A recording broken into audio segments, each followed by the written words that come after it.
Shalom, jemaat Tuhan, dimanapun kita berada. Selamat hari Kamis untuk kita semua. Bagaimana kabar Bapak Ibu Saudara yang terkasih? Semoga kita masih di dalam tangan kasih Tuhan saja. Pemberitaan firman Tuhan kita pada hari Kamis ini terambil dari Roma 15 ayat yang pertama sampai dengan yang ke-6. Roma 15 ayat yang pertama sampai dengan yang ke-6. Dengan judul perikop orang yang lemah dan orang yang kuat. Begini firman Tuhan. Kita yang kuat wajib menanggung kelemahan orang yang tidak kuat, dan jangan kita mencari kesenangan kita sendiri. Setiap orang di antara kita harus mencari kesenangan sesama kita demi kebaikannya untuk membangunnya. Karena Kristus juga tidak mencari kesenangannya sendiri, tetapi seperti ada tertulis, kata-kata cercaan mereka yang mencerca engkau telah mengenai aku. Sebab segala sesuatu yang ditulis dahulu telah ditulis untuk menjadi pelajaran bagi kita, supaya kita supaya kita teguh berpegang pada pengharapan oleh ketekunan dan penghiburan dari kitab suci. Semoga Allah yang adalah sumber ketekunan dan penghiburan mengaruniakan kerukunan kepada kamu sesuai dengan kehendak Kristus Yesus, sehingga dengan satu hati dan satu suara memuliakan Allah dan Bapa Tuhan kita Yesus Kristus. Sejauh ini pemberitaan firman Tuhan. Berbahagialah orang yang mau mempraktekkan firman ini, mendengarkannya dan menjadikannya dalam kehidupannya sehari-hari, bisa ditanamkan dalam kehidupannya sehari-hari. Haleluya. Sekali lagi saya menyapa kepada kita semua. Shalom dan selamat hari Kamis untuk kita semua. Firman Tuhan kita pada hari Kamis ini mengangkat tema, yakni belajar peduli. Sekali lagi, belajar peduli. Bapak Ibu Saudara yang terkasih, kali ini kita akan berbicara dari kitab Roma. Ada yang tahu nggak apa sih kitab Roma ini? Apa tujuan dari penulis untuk kitab Roma ini? Dan kepada siapa untuk ditujukan? Nah, Bapak Ibu Saudara yang terkasih, Roma adalah sebuah kota yang dikatakan sebagai tempat yang masih diyakini dulunya sebelum kedatangan para penginjil atau para pengabar Injil, itu masih jemaatnya itu terpecah belah. Gereja di sana juga terpecah belah. Mereka hidupnya yaitu adalah menyembah berhala. Mereka tidak percaya akan ajaran Tuhan. Tetapi yang menjadi pertanyaan adalah begini. Siapa sih penulis kitab Roma ini? Dan apa tujuannya? Dan kenapa bisa tiba-tiba Roma yang tadi dulunya adalah mereka menyembah berhala, tetapi ketika kedatangan orang ini atau melalui tulisan ini, mereka dibebaskan dan ditobatkan sehingga mereka percaya kepada Allah. Nah, kitab Roma sendiri, Bapak Ibu Saudara yang terkasih, ditulis oleh Rasul Paulus. Kita tahu kan bersama, Rasul Paulus adalah seorang yang dulunya adalah berdosa kepada Tuhan. Dia tidak peduli akan ajaran Tuhan. Tetapi ketika Tuhan memanggilnya, Paulus awalnya menolak karena dia menganggap bahwasanya Tuhan, engkau salah memilih orang, karena aku adalah orang yang berdosa di hadapanmu, karena aku adalah orang yang tidak mau mendengar ajaran Tuhan. Tetapi Tuhan tidak melihat dari latar belakang Paulus. Meskipun kata Tuhan adalah engkau adalah seorang pemabuk, engkau seorang pembohong, berdosa kepadaku, itu semua sudah aku maafkan di dalam namaku, karena aku yakin meskipun engkau memiliki latar belakang yang negatif, aku memilih engkau sebagai seorang rasul itu karena kemauanku sendiri. Dan engkau, ketika aku sudah mengutus dan memilih engkau sudah harus menjadi seorang rasul.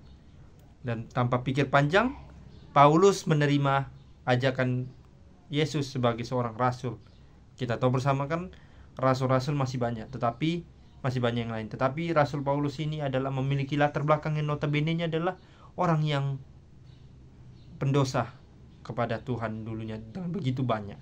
Nah, kitab Roma ini saudara yang terkasih di dalam Tuhan kita Yesus Kristus, Paulusnya menulisnya supaya menyadarkan kepada jemaat yang ada di Roma betapa baiknya akan Tuhan itu, supaya kalian yang ada di Roma itu untuk meninggalkan dosa, meninggalkan ajaran-ajaran berhala. Tetapi sangat disayangkan Bapak Ibu Saudara, kitab Roma ini ditulis oleh Paulus dikasih dan ditujukan kepada orang-orang yang baik kepadanya. Jadi kalau kita bisa lihat, kalau kitab-kitab sebelumnya seperti Korintus, Tesalonika dan sebagainya, ini Paulus datang sendiri ke kota tersebut. Tetapi Roma ini sendiri, kota Roma ini sendiri, Paulus tidak datang. Dia malah menulis kitab ini dan ditujukan supaya orang-orang yang dia kenal baik itu bisa memberikannya tulisan ini kepada ke orang-orang yang ada di Roma. Tetapi kalau kita membacanya pada Roma 15 ayat 22 sampai dengan 33, ada kemungkinan besar harapan Paulus ingin sekali datang ke kota Roma ini, Bapak Ibu Saudara.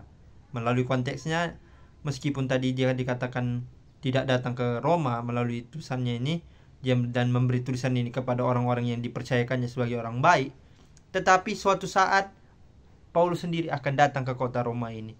Dia ingin sekali datang ke kota ini. Dia melihat bahwasanya gereja-gereja yang ada di Roma ini itu mengalami kekacauan luar biasa.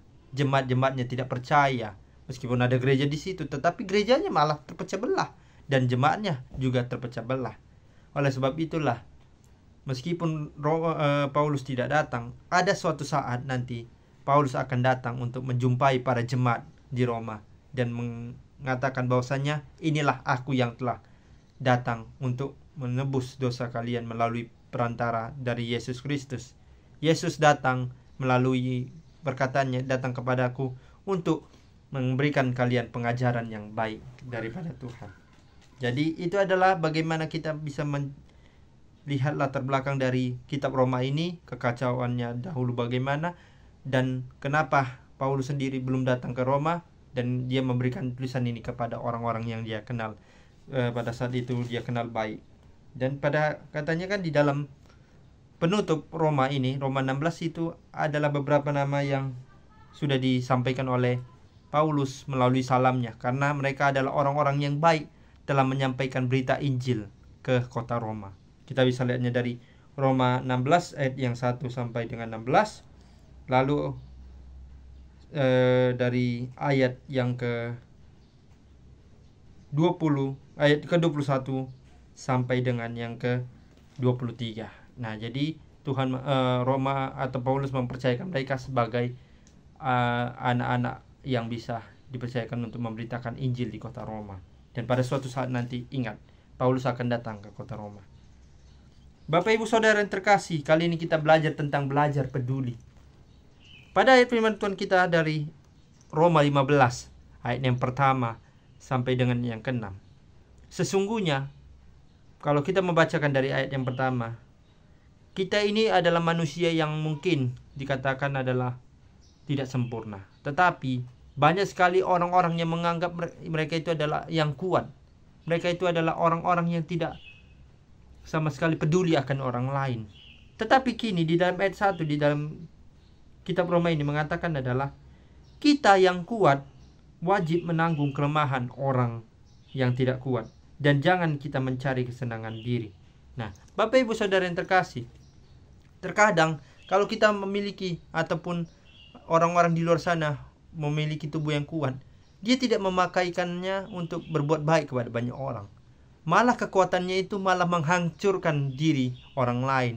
Oleh karena kekuatannya, dia berani untuk memukul, melakukan perkelahian kepada orang yang lemah.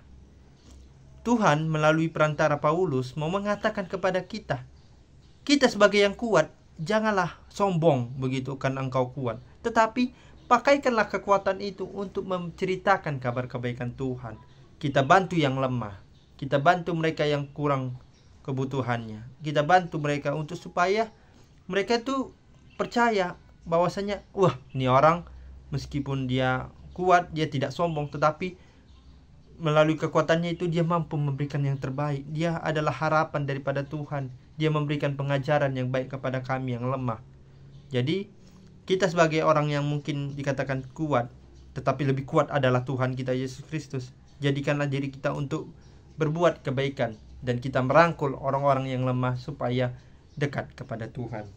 Karena kan kalau kita bisa melihat, orang-orang kuat ini malah itu adalah mencari kesenangannya sendiri. Dia malah mencari bahwasanya ada keuntungan sendiri untuk berbuat yang namanya kekuatan ini. Dia malah membuat seolah-olah ini adalah kekuatanku. Aku harus membuatnya orang menderita melalui kekuatan yang dia terima.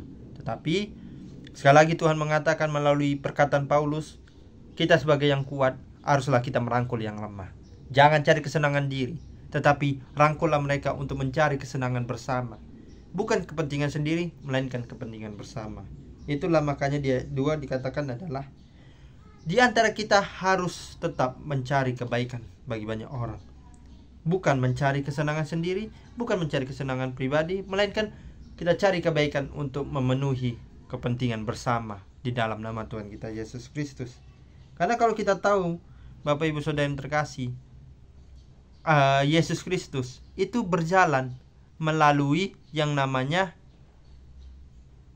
kehendak Bapanya. Tuhan sendiri berjalan itu tidak sendirian. Kemana dia mau pergi, dia pasti akan bertanya kepada Allah Bapanya sendiri. Dia pasti bertanya begini, Bapa, hari ini aku harus pergi kemana mengajar. Pasti Allah Bapa akan memberikan kehendaknya kepada anaknya sendiri. Bagi kita juga, kalau kita bingung mau kemana-mana, kan pasti kita tanya kepada orang yang mungkin ada bersama dengan kita, kemana tujuan kita. Kita tanya kepada Tuhan, Tuhan Yesus yang baik, kegiatanku apa ya harus yang aku lakukan dalam melayani nama Tuhan. Nah, begitu. Jadi carilah untuk mencari kebaikan sendiri, mencari kebaikan dalam menunjang kepentingan bersama, bukan untuk sendiri doang. Jadi kita harus belajar dari Allah Bapa melalui anaknya yang menderita, yang disiksa, itu oleh semua itu karena kehendak Allah. Tuhan Yesus mengalami penderitaan, dia disiksa, dia dipaku di kayu salib dan diselamatkan dari antara orang mati. Itu semua sesuai dengan kehendak Allah. Itu semua karena keinginannya untuk menyelamatkan manusia daripada dosa, bukan untuk mencari kesenangan sendiri. Wah, aku ini mungkin bisa saja Tuhan dalam hatinya bisa saja dia memiliki aura negatif. Dia mengatakan seperti begini, kalian lihat aku aja udah disalib untuk menebus dosa kalian. Aku sombong nih, aku udah menebus dosa kalian. Masa kalian gak bisa seperti aku? Aku aja rela dipaku, disiksa gini aja belum mati. Nah, kalau bisa Yesus seperti itu, apakah Yesus dikatakan sebagai orang yang atau anak Allah Bapa dari Bapanya yang ada di sorga? Tentu saja tidak. Yesus tidak memiliki pemikiran seperti itu, saudara yang terkasih dan Bapak Ibu. Karena melalui Tuhan, pemikiran Tuhan itu sendiri adalah aku hidup berjalan sesuai dengan kehendak Allah Bapakku sendiri, bukan kehendak diriku sendiri. Jadi kemana-mana aku pergi, mengajar kemana-mana, itu sesuai dengan kehendak Tuhan, melalui perantara yang aku utus para nabi, rasul untuk memberitakan kabar kebaikan Allah. Jadi sebagai kita manusia yang baik, kita harus belajar untuk berduli kepada banyak orang. Jangan kita menganggap bahwasannya kita merasa hebat. Jangan kita menganggap seperti kita adalah orang yang kuat. Tidak. Bersama Yesus kita rangkul semua untuk menjalin dalam keharmonisan kita untuk memuji dan menyembah nama Tuhan saja. Sebagai pesan penutup dari saya mengingatkan kepada kita semua untuk tidak bermegah dalam diri, untuk tidak bersenang dalam diri. Rangkullah orang yang lemah, rangkullah orang yang membutuhkan, menolong sesama, akan ada hikmatnya daripada Tuhan. Kebaikan dari Tuhan akan datang kepada kita yang mau menolong, memberikan kasih dan kebaikan kepada banyak orang. Teruntuk pada kita sebagai manusia yang beriman, jadikanlah hikmat Allah untuk memperkerjakan kebaikan kepada banyak orang. Dan bagi kalian yang mungkin yang tidak percaya akan Allah, percayalah, karena itu adalah sesuai dengan kehendak Tuhan, bahwasanya Tuhan datang untuk menyelamatkan engkau. Meskipun kau mengatakan menerima hikmat Allah itu adalah kebodohan, jangan lagi mengatakan seperti itu. Tetapi katakanlah hikmat Allah itu bersumber daripada Tuhan untuk menyelamatkanku dan memberitakan kabar Injil kebaikan Allah. Semoga pemberitaan firman Tuhan pada hari Kamis ini bisa bermakna dan bermanfaat bagi kita semua, Bapak Ibu Saudara yang terkasih. Kita harus belajar peduli, kita harus peduli kepada banyak orang, maka kita akan dihargai, bukan untuk dihargai oleh karena kita sudah memberikan kasih, oleh karena kesombongan kita, tetapi kita dihargai oleh karena kebaikan kita sesuai dengan ajaran Tuhan, untuk memberitakan kasih, memberikan pelayanan kepada banyak orang melalui tangan kasih-Nya. Demikianlah pemberitaan firman Tuhan. Semoga pemberitaan firman Tuhan ini bisa bermakna dan bermanfaat bagi kita semua. Tetap semangat, tetap kuat, tetap berpegang teguh pada keyakinan Tuhan, dan tetap memiliki iman yang tidak digoyahkan oleh apapun. Amin. Tuhan Yesus memberkati.